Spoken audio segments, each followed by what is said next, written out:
Hello everyone, welcome back to our channel Jagran Josh. अगर आप UPSC civil services exam की तैयारी कर रहे हैं या देश के किसी भी कॉम्पिटिटिव एग्जाम्स के एस्पिरेंट हैं तो आज ये खबर आपके लिए जानना बेहद जरूरी है। हम सब जानते हैं कि देश सेवा करने और आईएएस आईपीएस बनने का सपना लेकर लाखों स्टूडेंट्स सालों साल दिन रात मेहनत करते हैं, अपनी पूरी जवानी किताबों के बीच बिता देते हैं। लेकिन जरा सोचिए, जब कोई गलत तरीके से फर्जी डॉक्यूमेंट्स या पहचान छिपाकर इस सिस्टम का फायदा उठाने की कोशिश करता है तो सबसे बड़ा नुकसान उस एक सच्चे और ईमानदार स्टूडेंट की मेहनत को होता है जो दिन रात पढ़ाई में लगा हुआ था। इसी तरह की चीटिंग, फर्जीवाड़े और सिस्टम के लूप होल्स को पूरी तरीके से बंद करने के लिए यूपीएससी ने इस बार एक ऐतिहासिक और क्रांतिकारी फैसला लिया है। सिविल सर्विसेज 2026 प्रीलिम्स परीक्षा से ठीक पहले यूपीएससी ने पहली बार एडवांस आर्टिफिशियल इंटेलिजेंस यानी एआई टेक्नोलॉजी का इस्तेमाल किया और प्रीलिम्स एग्जाम होने से पहले ही 569 फेक और इनएलिजिबल एप्लीकेशंस को सीधे रिजेक्ट करके सिस्टम से बाहर कर दिया गया है। लेकिन अब आपके मन में ये सवाल आ रहा होगा कि यूपीएससी जैसी सख्त और प्रतिष्ठित संस्थान को अचानक इतना बड़ा और कड़ा कदम उठाने की जरूरत क्यों पड़ी। दरअसल इसका सीधा कनेक्शन लगभग 2 साल पहले सामने आए पूर्व ट्रेनी आईएएस पूजा खेड़कर के विवादित मामले से जुड़ा है। उस दौरान ये आरोप लगे थे कि उन्होंने अपने अटेम्प्ट्स और डॉक्यूमेंट्स में हेरफेर करके एग्जाम क्लियर किया था। उस घटना के बाद से ही पूरे देश के एस्पिरेंट्स और एजुकेशन एक्सपर्ट्स ये मांग कर रहे थे कि यूपीएससी को अपने रिक्रूटमेंट प्रोसेस में और ज्यादा पारदर्शिता लानी चाहिए। लोग सवाल उठा रहे थे कि अगर कोई अपनी असली पहचान या अलॉटेड अटेम्प्ट्स को छुपाकर बार बार एग्जाम्स में बैठता है तो उसे शुरुआती स्टेज पर ही क्यों नहीं पकड़ा जाता।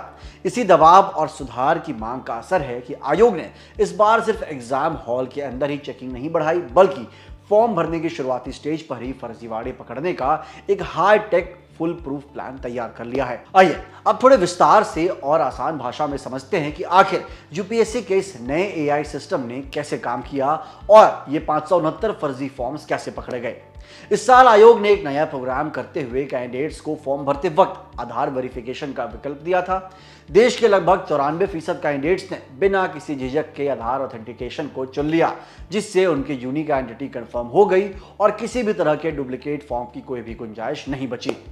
लेकिन सवाल उन बचे हुए लगभग 39,000 कैंडिडेट्स का था जिन्होंने आधार वेरिफिकेशन का ऑप्शन नहीं चुना था। यूपीएससी ने इन्हीं 39,000 फॉर्म्स की बारीकी से जांच करने के लिए अपने नए एआई टूल को तैनात किया। इस एआई एल्गोरिदम ने उम्मीदवारों के नाम, उनके माता पिता के नाम, डेट ऑफ बर्थ और सबसे इंपॉर्टेंट फॉर्म में अपलोड की गई फोटोग्राफ्स का बहुत गहराई से एनालिसिस किया। इस एआई टूल की सबसे बड़ी खासियत यह थी कि इसने इस पूरे डेटा का मिलान यूपीएससी के पिछले 15 सालों के विशालकाय रिकॉर्ड्स और डेटाबेस से किया। एआई ने चुटकियों में यह डिटेक्ट कर लिया कि किन कैंडिडेट्स ने अपनी मैक्सिमम एज लिमिट पार कर ली है या फिर अपने अलॉटेड अटेम्प्ट्स खत्म हो जाने के बाद भी अपना नाम, स्पेलिंग या थोड़ा बहुत डिटेल्स बदलकर दोबारा नया फॉर्म भर दिया है।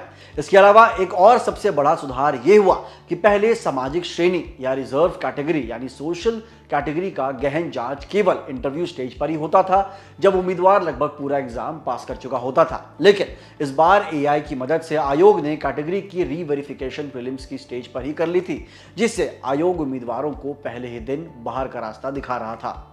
एआई स्क्रीनिंग के दौरान एक बहुत ही दिलचस्प और चौंकाने वाला आंकड़ा सामने आया है दोस्तों।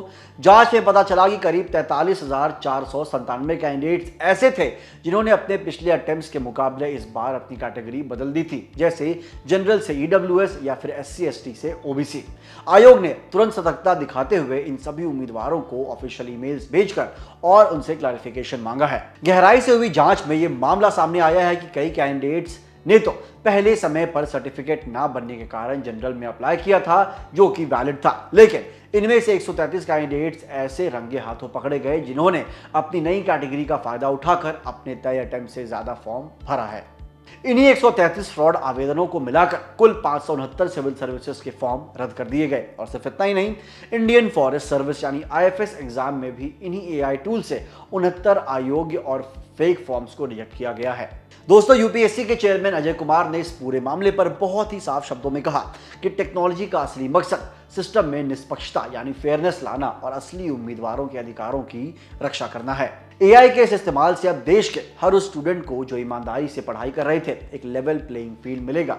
यानी अब कोई भी गलत रास्ते, फर्जी डॉक्यूमेंट्स या पहचान छिपाकर आपकी मेहनत की सीट नहीं छीन पाएगा।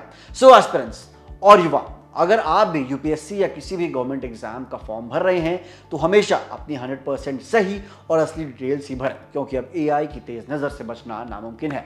यूपीएससी के इस कड़े फैसले पर आपकी क्या राय है, हमें कमेंट कर जरूर बताइएगा। देश, एजुकेशन और आपके करियर से जुड़ी हर बड़ी खबर के लिए जुड़े रहिए हमारे चैनल जागरण जोश के साथ। मिलते हैं अगली वीडियो में। जय हिंद।